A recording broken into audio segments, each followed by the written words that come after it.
All right, so today is a glorious day at Mama Bird Interviews. We have just found out that, well, what have we just found out, Proctor? I'll have you talk to us.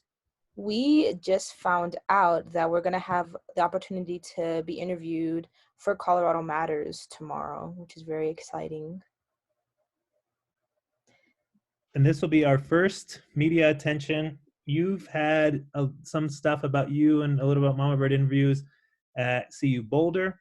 And Yasura, you had a uh, news piece done about you for 9 News and Kyle Clark, but it was about specifically you and being valedictorian. So this is kind of the first media exposure that Mama Bird will be getting. And for me, it seems like such an obvious, like, great story. There's so many wonderful things about the work we're doing, and so it's really neat for me to be able to share our story and for you all to be able to share our story and kind of go through the process of sharing our story. So what do we know about that, Proctor? When is this going to happen? What's going to happen? So it's happening tomorrow at 2. And we already previously had a conversation with the woman that we're going to be talking with. Her name is Avery Lill. Me and you, sir, spoke to her a few weeks ago, and they really enjoyed our story. And so her editor wants to kind of interview us for like an actual story and kind of recreate the conversation we had a little bit. And so, yeah, it's going to be about a 15-minute interview, but we're going to be chatting and just telling her all about what we do, pretty much. And they're going to interview you and Yasura, and then they're going to interview me separately, and then I guess she's going to edit and mash it up. And I don't know how long the piece will be on the news, but like I listen to Colorado Matters. Like I hear Ryan Warner, who we talked to as well, and Avery Lill daily. I don't know what time it is. It's when I'm either driving to work or driving home from work. And so I listen to it, and I know their voices and know them. So people listen to this, which is just really cool. The other thing I think is really cool is CPR, Colorado Public Radio, I think really values diversity and diversity of voice and in a lot of different ways. And so do the people who consume the content, so the listeners. And so they're educated. And I think we will reach out to people who are in our target market and really want to support young women of color and see the value. They're also listening to the radio, so long format stories, which is what we're doing with our interviews. And so I think it's just a perfect fit. And I'm just thrilled that we'll be getting exposure. And I think a lot of things will come from that, including sales of our interviews, which would be wonderful. But exposure in other ways, we could get more media attention from other people now that they hear about us. And by CPR doing a story on us, it also legitimizes us in a lot of ways. And they will share this with us digitally, I'm sure. So then we can share this and help them market this. And so that's really exciting as well. Yes, sir. How are you feeling about all this? All of it's really exciting. Like you said, we have kind of sort of been in the media, but now it's like we're being seen, all of us, and I can't wait to see what opportunities this opens for us. Okay, so that is awesome. All right, so then we're meeting the night before. We want to talk about kind of and plan and make sure we're on the same page for this and be prepared.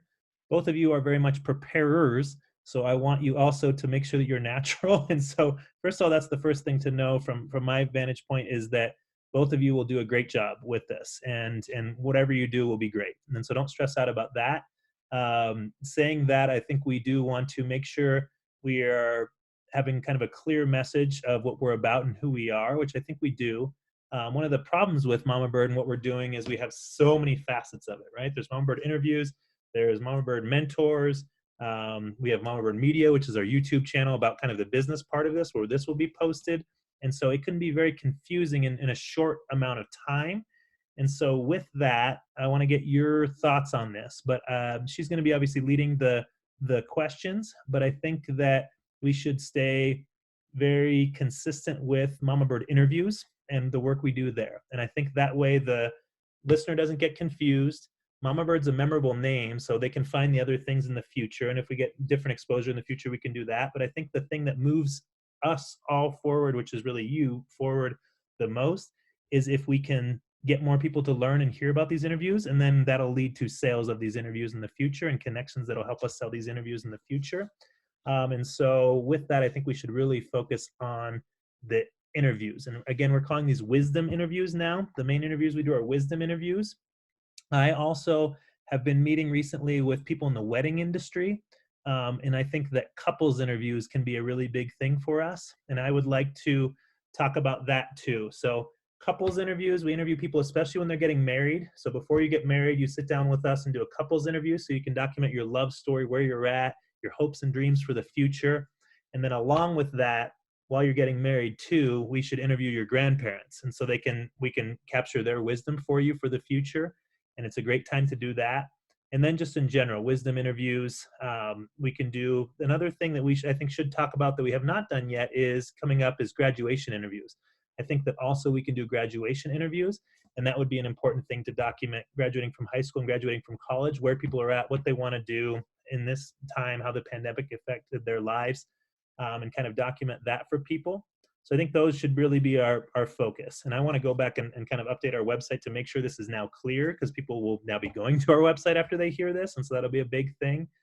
And so Mama Bird interviews, that we're doing wisdom interviews where we interview people's elders and pass down wisdom. Again, with that, one of the key points that you both have done these, right? And so talking about your own experiences with them, I think is important. With the wisdom interviews specifically, let me ask you, I'll start with you, Yusura, because you just did a great one with Paola. What kind of takeaways do you get from these wisdom interviews? If she asks you that question, like, what do you gain out of this experience?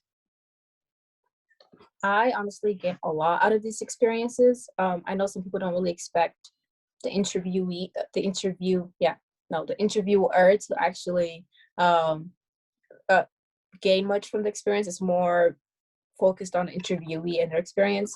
But I think I speak for most of us when I say that all of us, when we do these interviews, we learn so much from that experience, not only from the knowledge of the person we're interviewing, but just on the skills that we're gaining.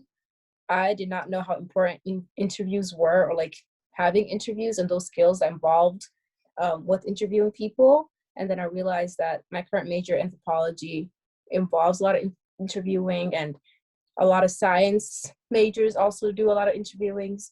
So it's not only the knowledge that I get from interviewing these people, but also the skills of just learning and practicing to talk to people and to, all these different things.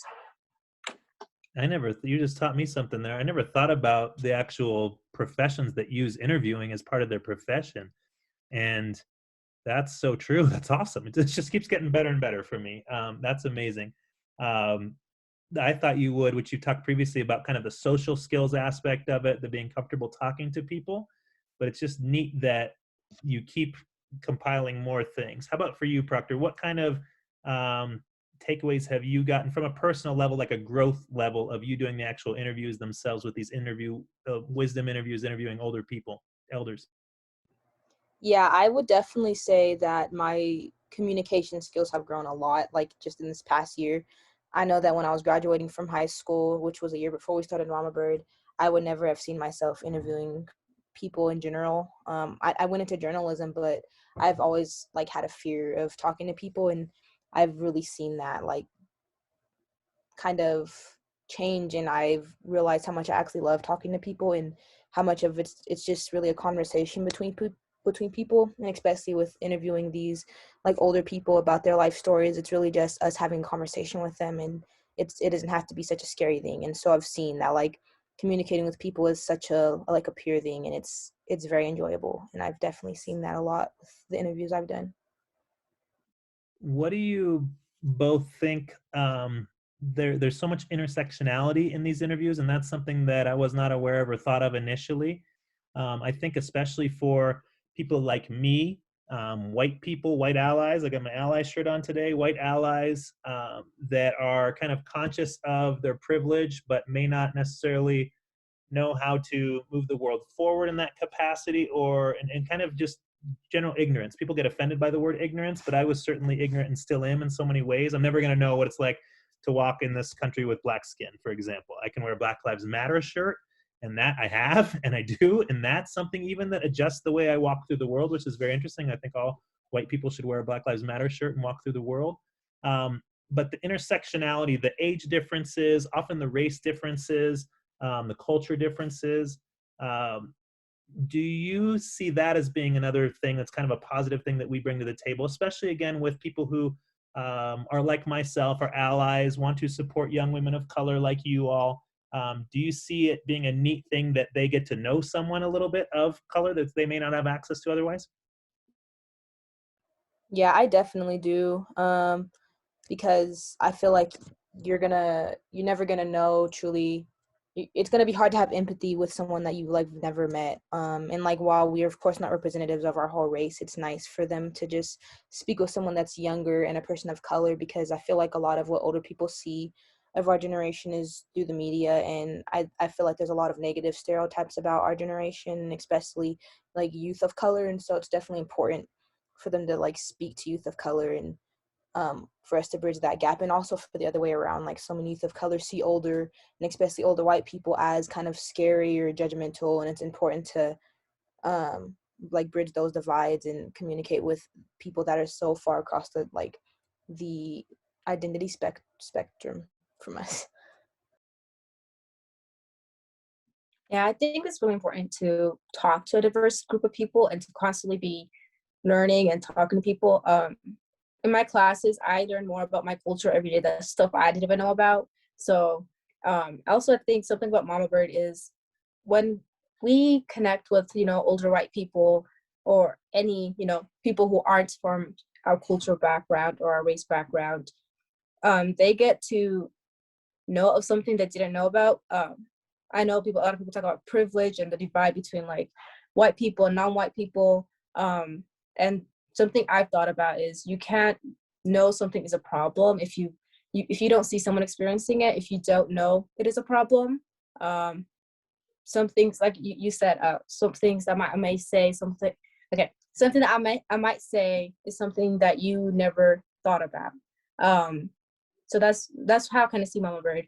Uh, our little knowledge that we have as young kids um, helps people see things that they never saw before, or think about things they never thought about before, because they were never put in the position to think about those things.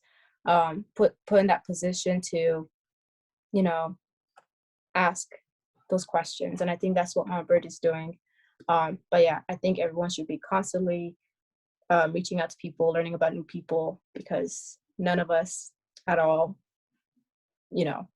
really knows the problems everyone else is facing. And that's something that initially when we started this, the vision was kind of to get the interviewer's personality really out of it. I'd received feedback from people who'd done something similar to this before. And again, this idea comes from my father. He was doing this 40 years ago, but was unsuccessful in getting people to pay for it because they could do it themselves. They can record themselves, but they never do. And so that's the service we're really providing, is we're getting you to do something. And we've really experienced like people, even we've tried to give away these services. We've had people sponsor it and had trouble giving them away. So that's always so exciting to me, is I know when we're successful, people are going to be knocking on our doors to do this. And my original plan was to really have you not share your personalities and really more of your personal story. But we've noticed that that's really shifted, because as you did it, and I think this was really led by Janine, who did such a great job with this, is by sharing just little pieces of your personal story. First of all, you all are very interesting and have had very interesting lives already, and have so much value to add to a conversation. But when you share things, and especially similarities and commonalities, that can make the other person, prompt the person you're interviewing to really expand on what they're talking about. And I think when people watch these, especially in the future, I think that will go a long way, because the person that's watching, that could be their great great grandchild who never has met this person, may be thinking a similar thing, or maybe learning something about the world at this time too. Yes, sir. I think a really good example of that, because you had so many similarities, was your interview with Paola. Can you talk a little bit just about that, your different backgrounds, and kind of how all the connections you made during your interview? Um, People might look at me and Paul and probably think there's like nothing in common between us, but that's kind of the opposite. We both are immigrants, and had to deal with being an immigrant in America, and also a woman. Um, Her culture, she's Italian, but I am Somalian. But our cultures are really similar. When she talked about the gender dynamics and how the position that men hold in that within that culture, which was really fascinating. And we also talked about citizenship and being called aliens as being an immigrant. And there was a point where she got like really passionate about it. She was talking about how Biden has removed the term alien in, you know, using when talking about immigration, and she was like very passionate and heated about it. And you know, it was cool to kind of see her personality. You know, she kind of like grew and like became bigger and louder when she started talking about topics that me and her connected with, like you said. And other aspects that didn't really connect much, she wasn't, you know, as loud, or she didn't expand as much. So I could definitely see what you're talking about when you're talking about, you know, that little bit of story that you bring in, because it's always nice when you're talking to someone to be able to connect over something. That's how people conversate and show yourself. You don't want to just talk to a board, and you know, you don't expect someone to just be lively when they're talking. It's kind of like a robot. Yeah, you get way more out of people when there's someone else on the other line. And we've figured out too that through Zoom, it's very intimate and one-on-one. And I'm doing this with my students today with my students at Northeast Early College in Montbello. We had 9 women come in and talk to our students with a 30-minute one-on-one conversation, and students who didn't want to talk at all, students who don't want to talk to me. You have to when it's just one other person there. And then once they start talking, they realize, like you all did, that there's nothing to fear, and you can build strength, and the person cares, and they have so many commonalities too. And so we noticed that right away. So we've been doing this for about a year now. I think I looked up that I sent a message to you all like March, I don't know what day, I need to look up the exact day, March 17th or something like that. And then April 2nd is my birthday, and also the day kind of Mumford Media was officially started, launched with the state. And so when we filed our paperwork, and so that's coming up too. So we've been doing this for a year, and we've seen so much growth. Proctor, for you in your wisdom interviews, what kind of growth have you seen for yourself? You definitely were not comfortable interjecting your story into these things initially. How have you kind of grown in strength and value for yourself, and seen more value in yourself throughout this process because of this work?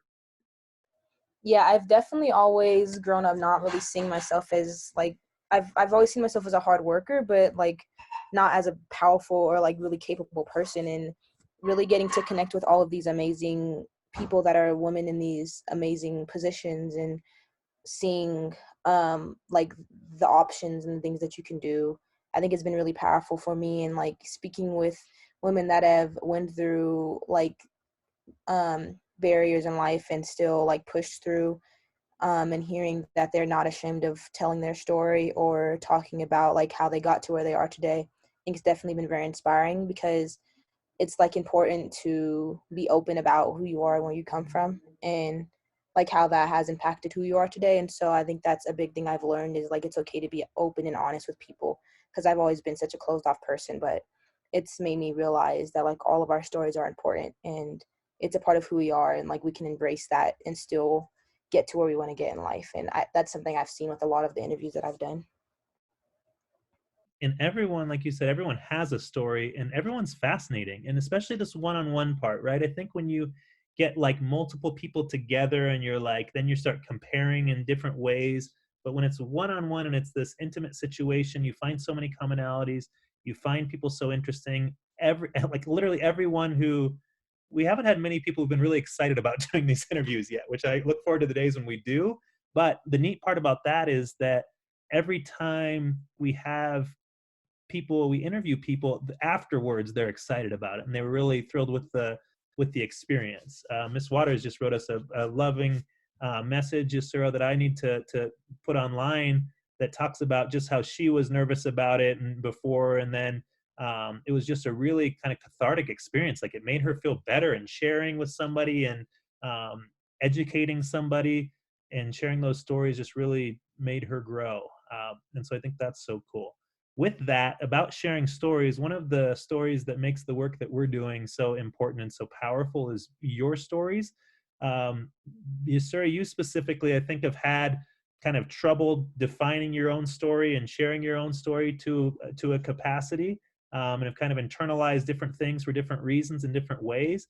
This is an opportunity that we have to be on the radio tomorrow, where you need to share your story, right? And so one thing I am still figuring out and trying to way kind of is the it can't be in an exploitative way. I don't know the right word. It can't be exploitational, right? We're not trying to use that you've had and your family has overcome a lot of tough situations to for like benefit, I don't know, we're not trying to get rich off this in any way, but the work that we're doing is so important, and there's so many women like both of you behind you that can benefit from this work. That's to me kind of how you need to share your story. And I also always tell you, I've got my name doctor here because you need to use every advantage to open every door. We just talked about today, Ariana, that we're going to take a meeting, and that we should take that meeting on your birthday, because that's going to make people excited to talk to you even more, and be thrilled with the experience and even think of you in a better way.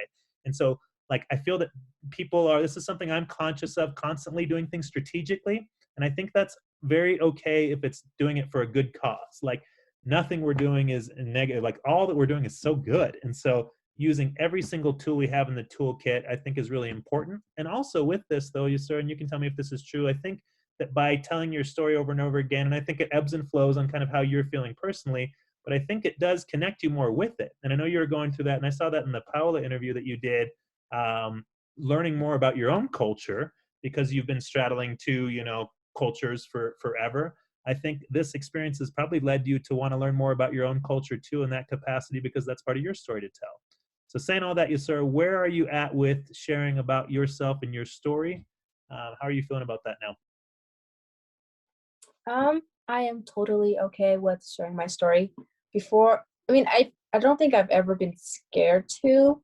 I think, okay, with my story, I'm, I know it's like you said, accepting my story. And, for a long time, I've kind of denied it and was embarrassed by it and tried to reject it. Even on college applications and essays, I did not want to do them. Um, it's like I could write an essay about anything but myself. I don't want to talk about me. And it's not that I don't know it. It's just that I have a hard time, accepting it. But with Mama Bird, I've learned that's actually what makes me, me. A lot of those things that I've been trying to deny and like push aside, those things are like a big part of who I am and why I am the person I am and how I got here. Um, yeah, I had a whole crisis yesterday about my identity again. And then I rethought about everything, and I'm like, well, I am here because of those identities. Um, Being Muslim has contributed to how people treat me and how I present myself. Being Black also does that. In America and being in college, I'm very careful with how I present myself. I'm trying to remind myself that, I am not responsible um, to represent a whole group of people, which, sometimes it's hard to get that through your head. But, I'm accepting it one day by day because it is part of my identity. And also, like, as you could tell, I show a little bit of my hair. A couple years ago, I'd like freak out so much about it. Like, oh my gosh, what are people going to think about me? I don't want anyone else to like think that this other person, there's like a lot of things that I'm always constantly thinking about, like, oh my gosh, what would this person think, or what would this person think?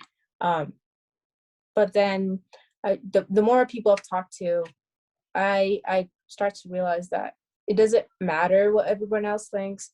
My identities, I get to present them the way I want to present them. I get to tell my stories the way I want to tell my stories. It's no one else's. And if I continue being quiet, someone else will tell my story, and they can't tell it as good as I can. But yeah, I'm totally fine with it. What about you, Ariana? Where are you with telling your story currently?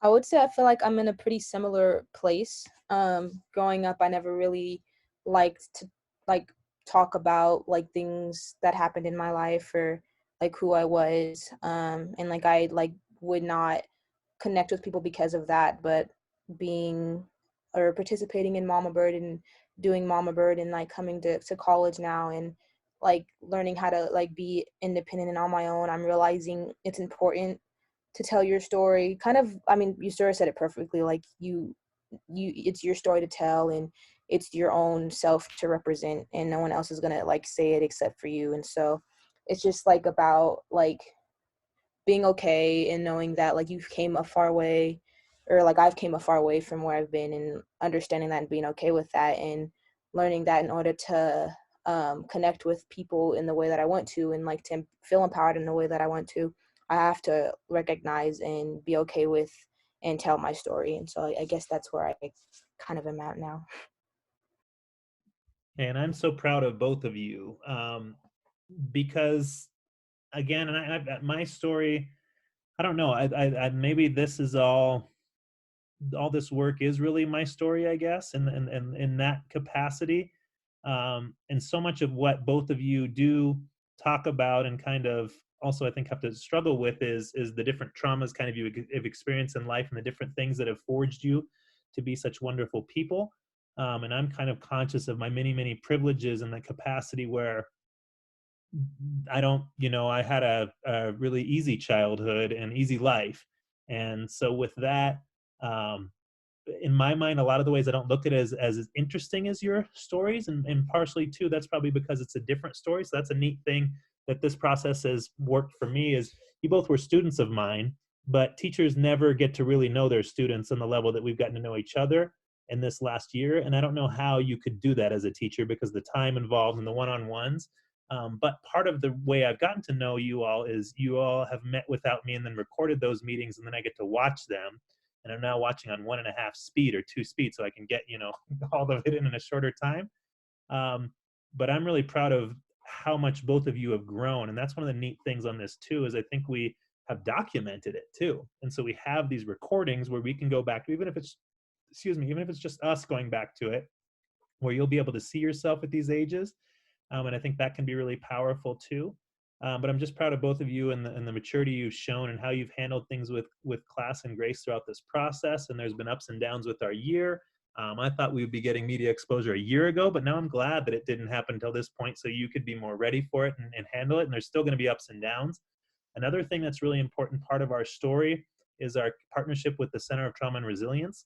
I think that mental health, right away, I think we realized that mental health was a huge component in the success of our young women.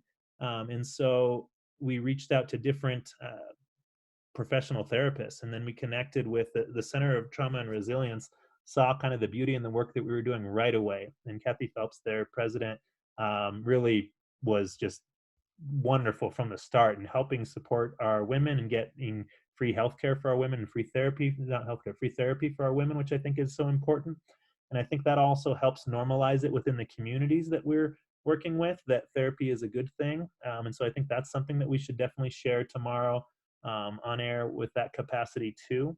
Uh, for both of you, what is kind of the importance of mental health, and how does that um, how are we kind of supporting that? What does that look like from your perspective? Um, Mental health is very important, and I keep learning that like literally every single day. And I'm thankful that Mama Bird is understanding, because I know not a lot of jobs, organizations are understanding, because you have a job and a responsibility.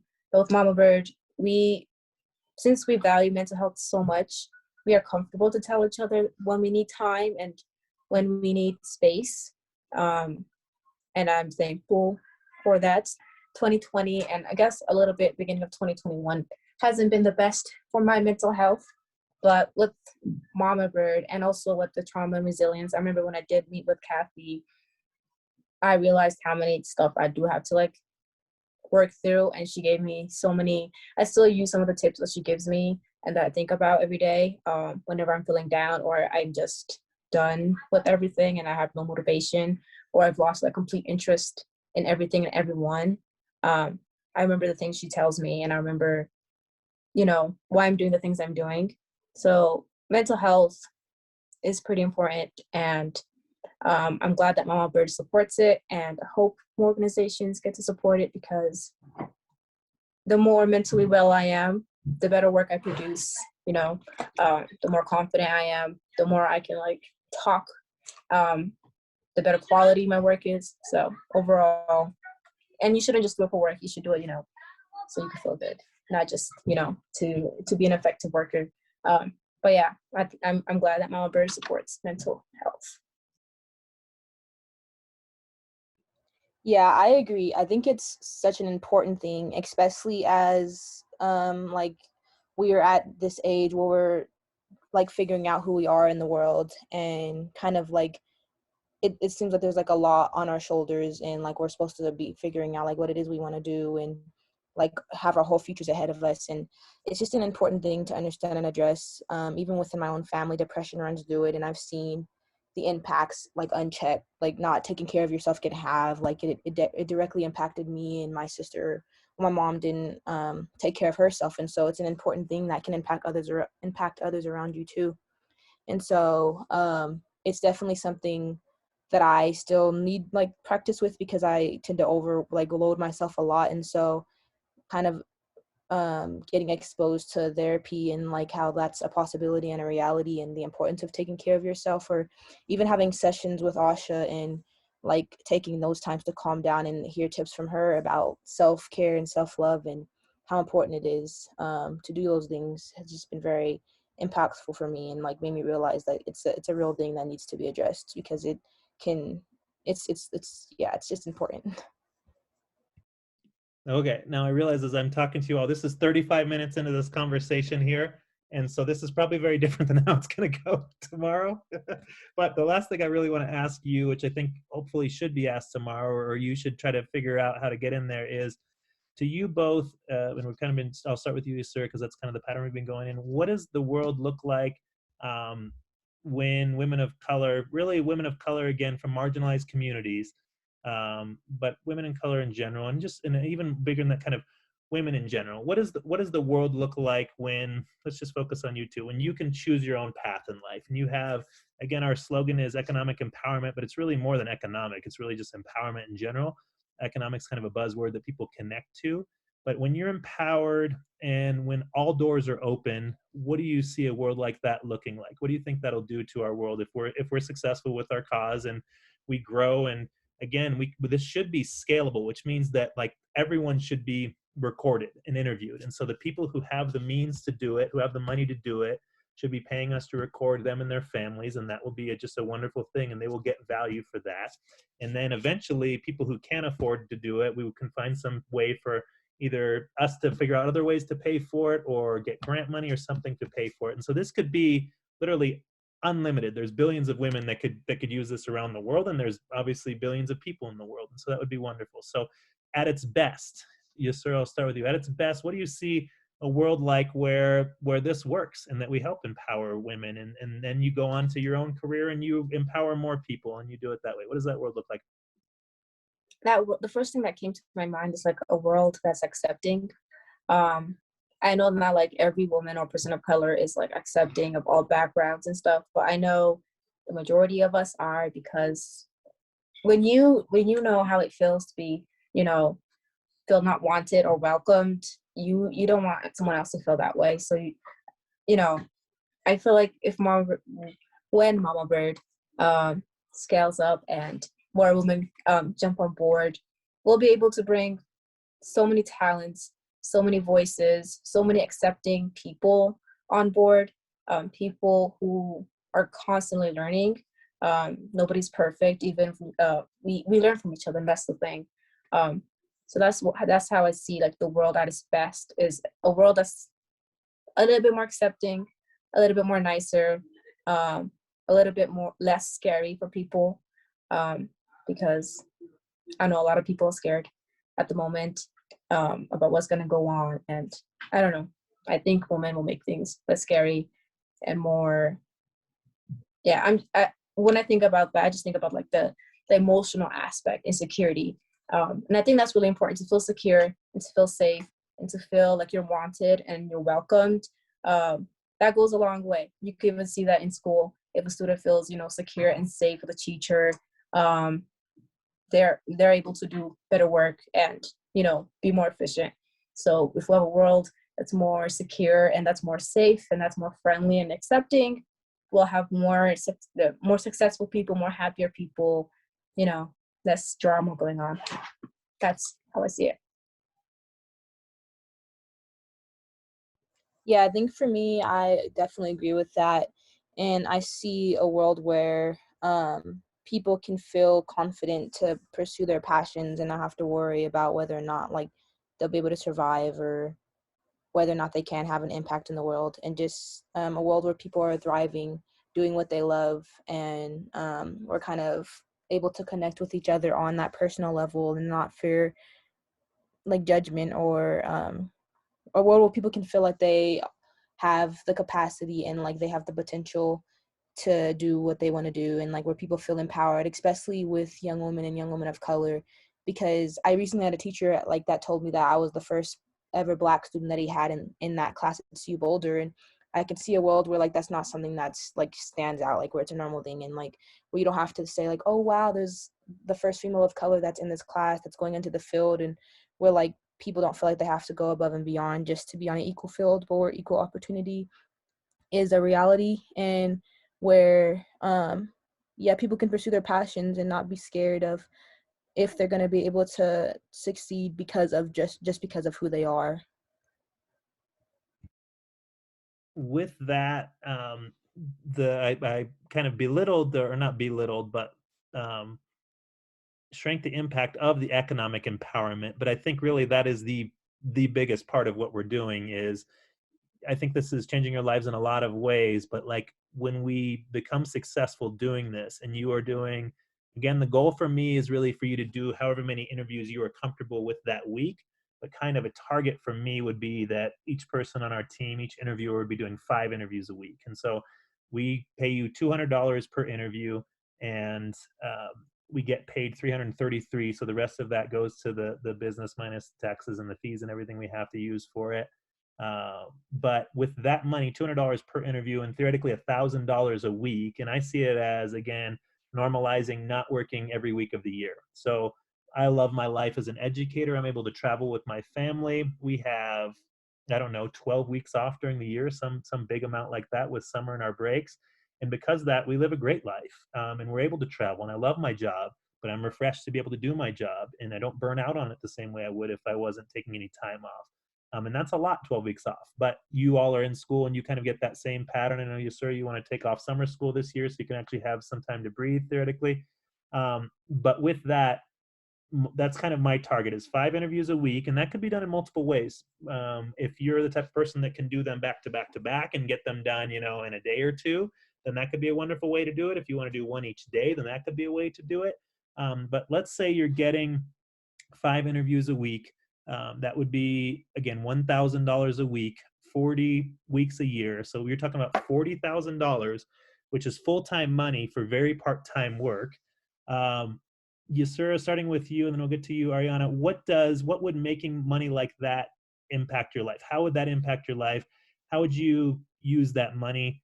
I think that's an important part of our message too, is just the money that you all are paid. Proctor, in one of your things you talked about just that you're a frugal person because you didn't grow up with any money. And so the way that you all use money is so, I think, effective, and it's really going to good in this world. And not that because you make money, anybody should say how you spend that money in any capacity. And if you want to have fun, you want to do different things, you should be able to do those. But I think it's important for the message to go out too, that like, this is a lot of money for this work, but it's also going to people who are going to use this money really in good ways. So you sort of, and then Proctor, tell us kind of about that. Where do you see this? If you made consistent money like that, where would you see that going for you? Um, I'd give most of it to my parents, because they're always not complaining, but it's a real struggle paying for a house, and then paying for electricity bill, and then paying for your children's phone bills when you have like 10 children. So I'd give it to my parents. I remember it was like the beginning of January. I had some extra money left, so I gave like $200 to my dad, and he was like so excited. He was like so happy for like $200. And he was able to like fix his tire and all these other things to like help him, and you know, um, yeah, the money will do a lot for my family. Um, we try to make the best of what we got. Um, so yeah, that's my first initial reply, is give it to my parents, so that way they feel more secure and that they can relax for once and not have to worry about like, are we gonna get evicted, or is this gonna happen, or what's gonna happen. Um, yeah, that's what I would do with money like that. Um, Currently, I'm not paying for college, but if college ever becomes like a problem of paying, I would also use it to make sure that my college fees are paid because education is important. You're getting your license, so maybe a car.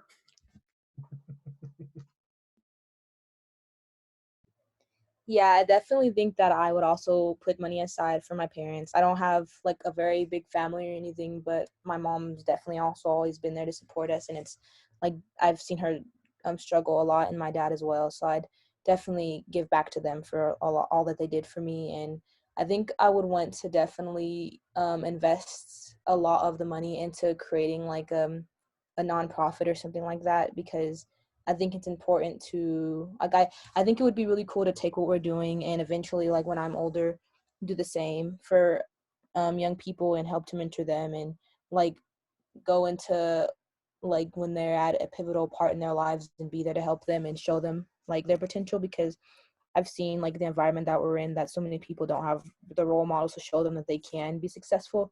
And so I think it'd be important to do something like that, like invest in something that can have that bigger impact. So I would love to do something like that as well. Okay, so I wish Lorena was here keeping me on track, our lead intern, because she's more systematic than me. So we've just talked about a lot of things. Now going into this conversation, she's going to be asking you the questions. But what kind of things from our story do you think are most important to get out to people? If we have, and I don't know how long we have, I don't know how long it's going to be. What are kind of your thoughts on our most important message points? What should when people are first hearing about us, what should they know about us? I think they should know about our why, like why are we doing this? Who are we doing this for? I think they should also learn about our values, like mental health, education, um, and of course, like the overall purpose. To also talk about the mentor side of the interviews and also the legacy side of the interviews, because I think both of them are like very important. Even though one gives us money and the other doesn't, the other one also, helps uplift. It contributes to our purpose. That's what I think we should at least cover. Yeah, that I think that's a lot of it. Talk about the ways that we are really focused on, I guess, community through the interviews we do, like trying to stay connected with those people and connecting with them, or and then like the community with the mentor stuff that we do, and how we have like a lot of other young women that we like with the internships that we have, just like speak about that and how all of it ties into like this idea of building community and creating lasting impacts. So one thing that I think about that too, and we started this with kind of focusing on the Mombird interviews side, I think that we confuse a lot of people. And so I think that what we really need to do is focus in on the paid interviews. People need to, I think we'll confuse people otherwise. And so with that, and then what happens though is if we get people to know about the paid interviews and they look into us, our website can talk about the other things. If we get people to like give us their email address, for example, and we can do a mailing list and update people on that component of it. But I think that the thing that sets us apart from everybody else is I don't know if people are using the Zoom to be like the mentors like we're doing, but probably someone's doing that. But I don't think people are doing these paid interviews. And so I really think with our messaging, we need to focus on that specifically with them. And so that's hard though, because like we've got this grant program, right? We haven't talked about that's great. And we got, $10,000 worth of grants to pay people with, which that's awesome part of our story. But people hear about that kind of stuff in nonprofits all the time. I think that if we, and I could be wrong about this, so I hope I'm right, but I think that if we really focus on that which we're turning it into a nonprofit, I think that's important for our messaging too, but that we are focusing on our paid interviews where there's again wisdom interviews, couples interviews, and we would love to do graduation interviews. And so we focus on those, and the money goes to a deserving young woman of color, and all of the lessons and learning that comes with that. That I think that's what our message needs to be tomorrow. I think that there's so many more components of that, components of us to that, but I think that's the story that doesn't confuse people. Because what I've noticed is it's a confusing concept as it is, and so mentoring versus non-paid versus paid, that can confuse people, I think. And so if we, and plus the Mama Bird interviews name, just that a bunch of time too, make sure that instead of just Mama Bird, you say Mama Bird interviews. I think that again, people in the future will hopefully talk about us as Mama Bird because there's so many facets of it, but that I don't think is a copyrightable thing. And there's other people that have that name in different capacities. And so I think that the Mama Bird interviews is unique, and then that'll drive people to our website too, which is where we want to drive them in social media. And so I think that's part of it. I think that your story is really important. So your story and kind of the, like you talked about, Yusura, that the money that you're getting is going to support your family, I think is a really powerful message that people who have money will want to support you on in that cause too. I think that both of your stories about, again, not growing up in privilege and wealth is important. I think that um, Yusura, again, you need to talk about your being a valedictorian. Also, Yusura, another thing you need to talk about is that you're a freaking junior at 18 years old, right? Which you just posted that. That's something that I think that is part of your story, and again, piques people's interest. So imagine me, I'm our target market. Imagine me driving down the freeway and listening to CPR radio, and I'm hearing about this story, and like you want to draw people in, right? And so you want to make them feel for you and want you to succeed. And the more kind of you reveal about yourself, I think that can be important. I think, Yusura, one thing that's different for you is you need to mention that you're Muslim and that you're a Black woman. Like that stuff, I didn't think about that till now. No one's going to be able to see you on the radio. And so make sure you're mentioning that, because that's an important thing. And again, not from an exploitative nature, but from an empowering nature, and also from a nature of like, we need to get this to have people to buy into us so that we can then help impact more women, and specifically more women of color. And so I think Mama Bird interviews. So focusing on the paid interviews, again, wisdom, use that term, wisdom interviews, couples interviews. And we've done that, right? Janine interviewed me and my wife for a couples interview, and it was great.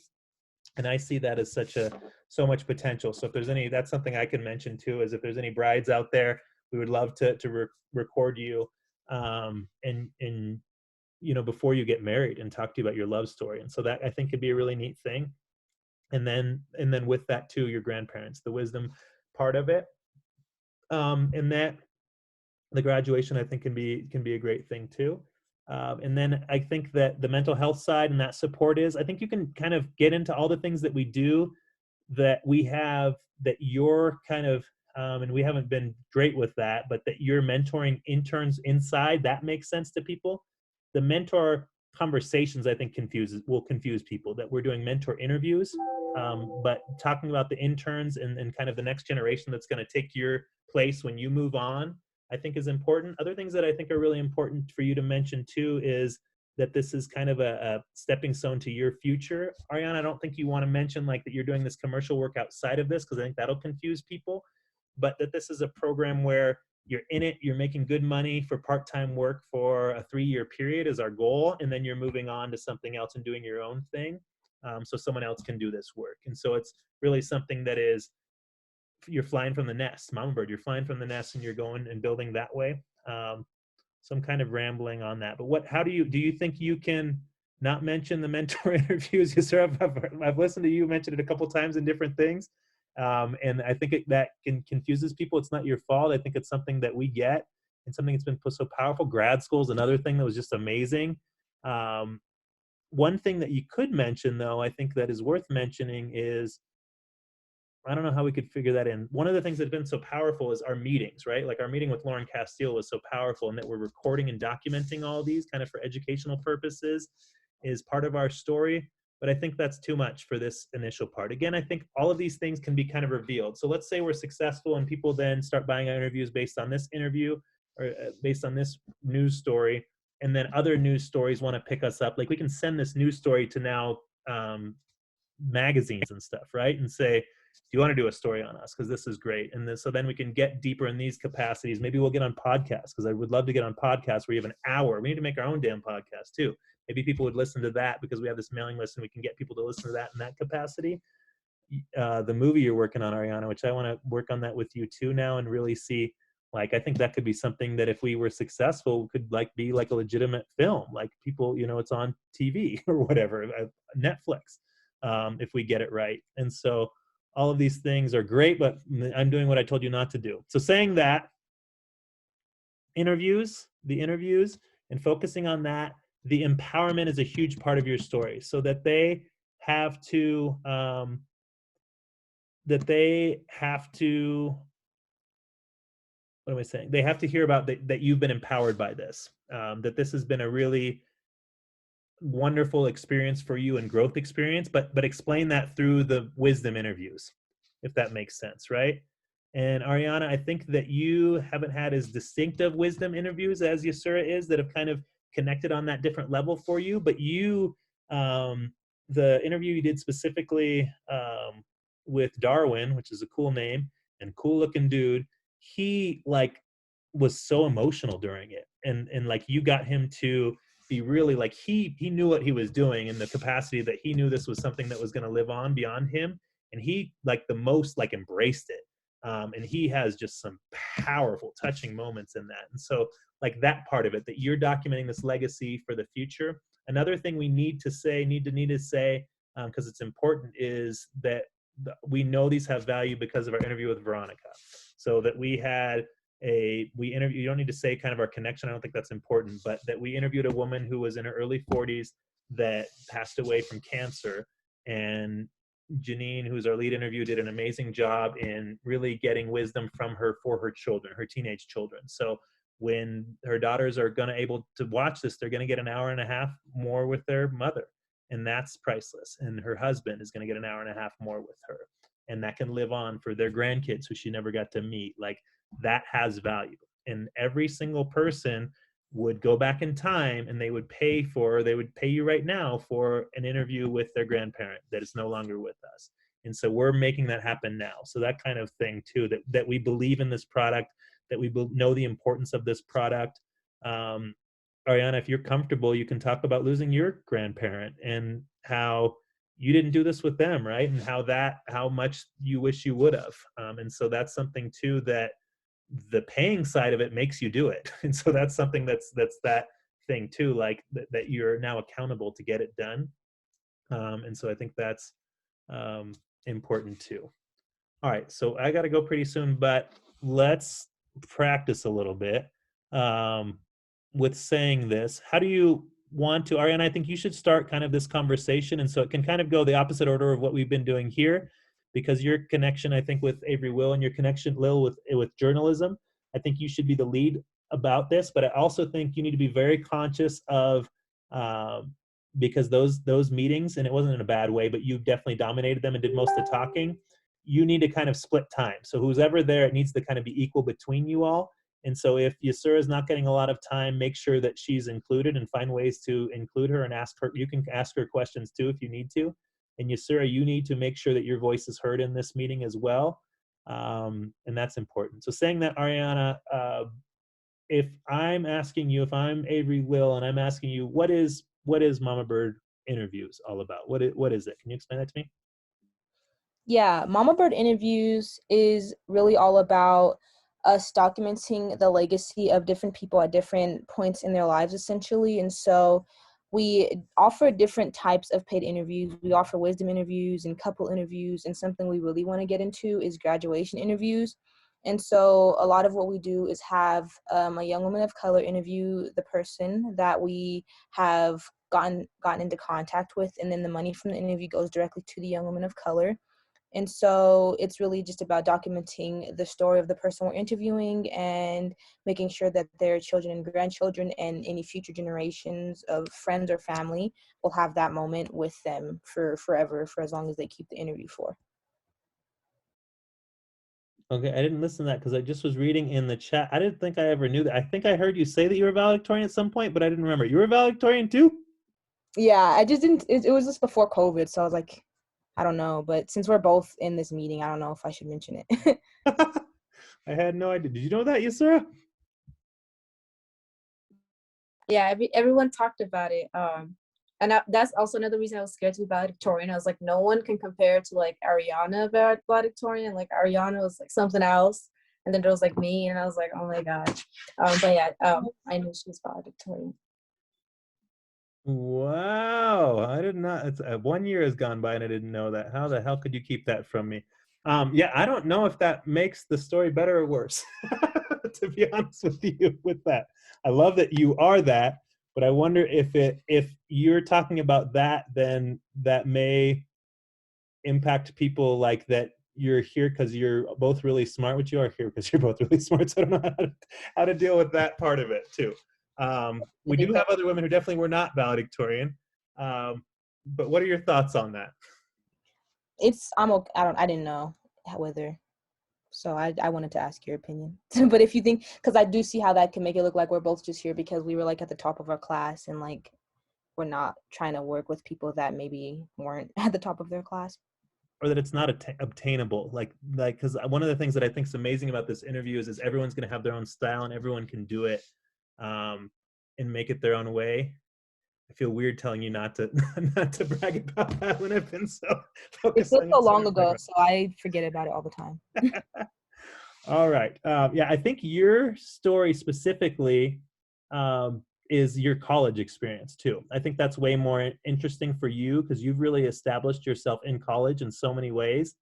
And also, you're at a college, which you're sporting your Go Buff stuff right now too. That you're at a college that, um, that is has so much more like passion for it because of sports, which is wild. But that's the reason there's that passion for it. But also there's like such a great alumni group for it, and then like people just have that. I went to CU Denver where Yasura is going for my doctoral program.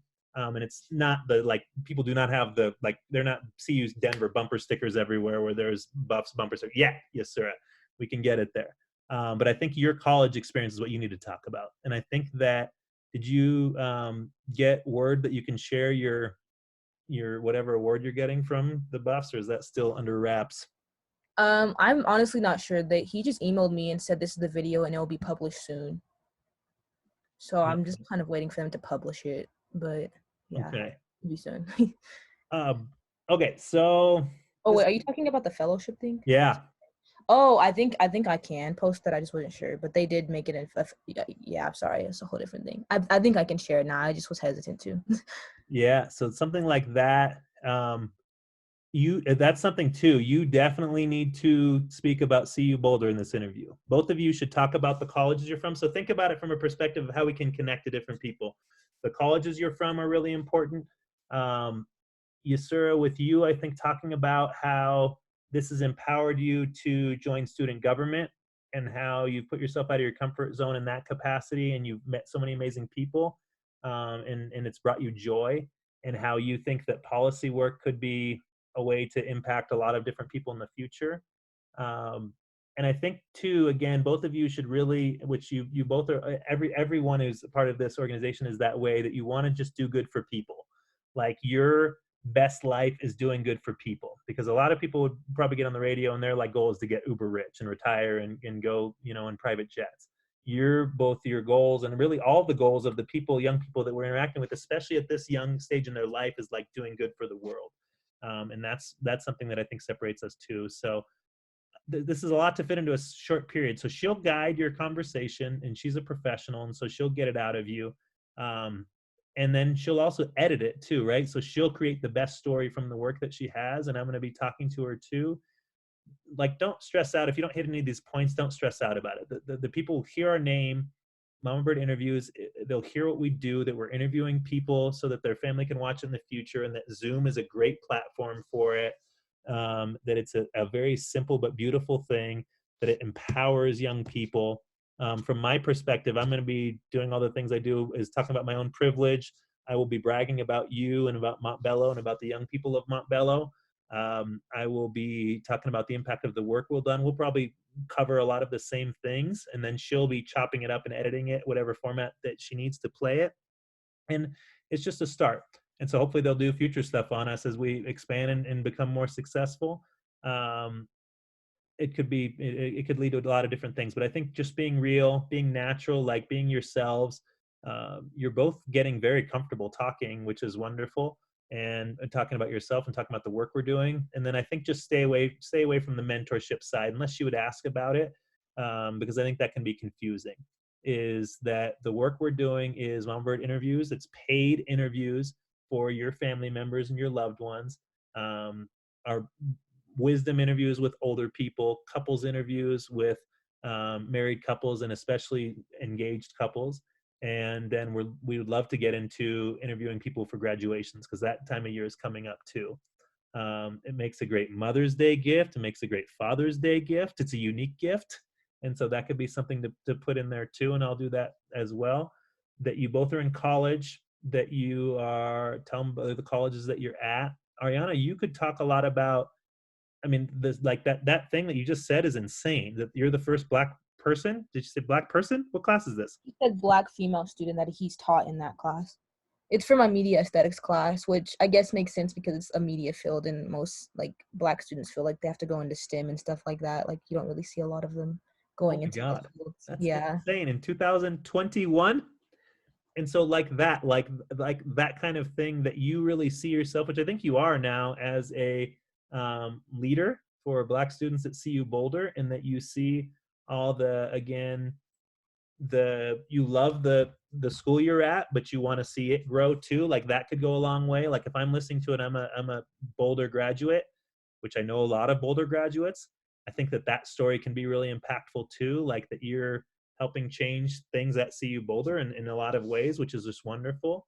And for you, Yusura, again, your story that you're with student government. I know you're kind of going back and forth on your majors. What is your current state on your major? Where are you at with that? I decided I'll keep my major and my minor and my certificate.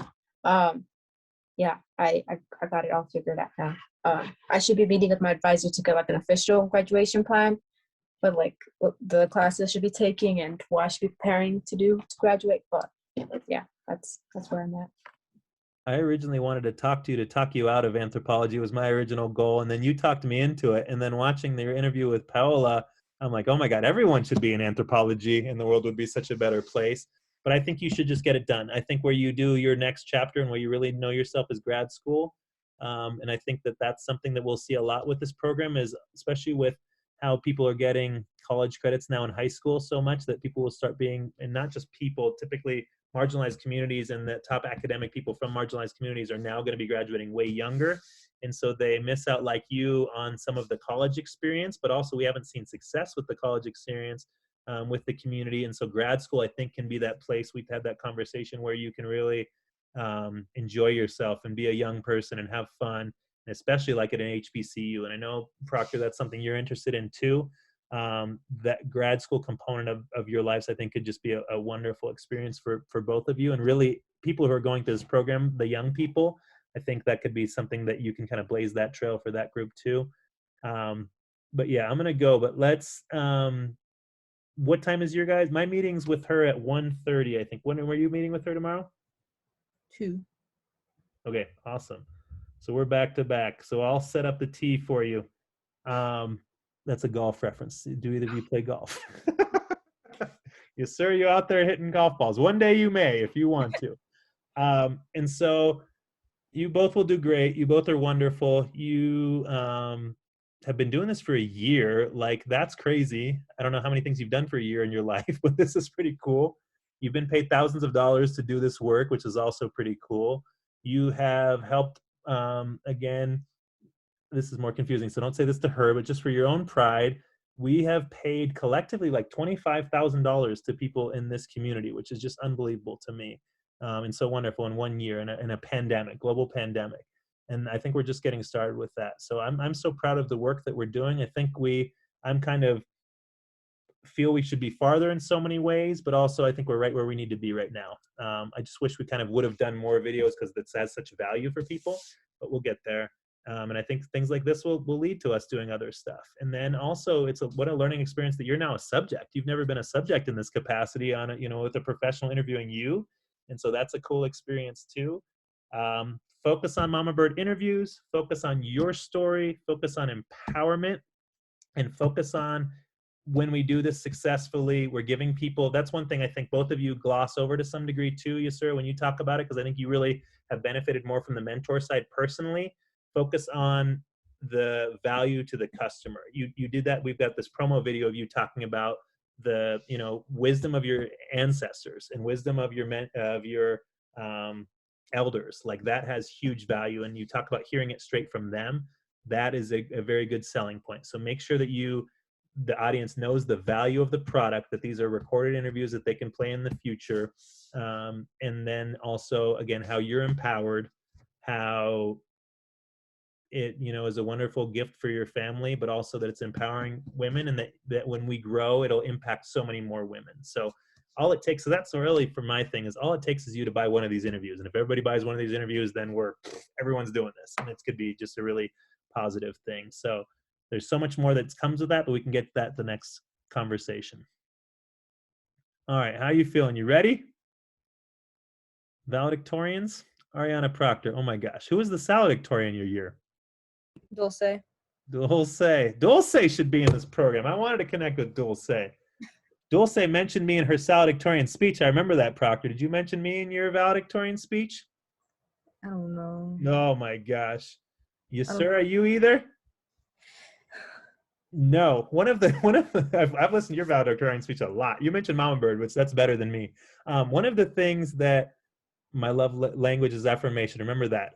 One of the things that I think is so cool, though, is that when you meet with other people, you never mention me, which that to me is like, what we're doing is so cool that it's not like, again, it's not about me or not about you. Like what we're doing is so much bigger than all of us. And that's one of the most powerful things to me that I think is just unbelievable. Like that it's like we all are on the same page about what this work will lead us to, I think. And so that's really a neat thing. So you do not need to mention me tomorrow. If it comes up and she can use that as a transition, you can do it. You mentioned in your original speech. I watched that one too.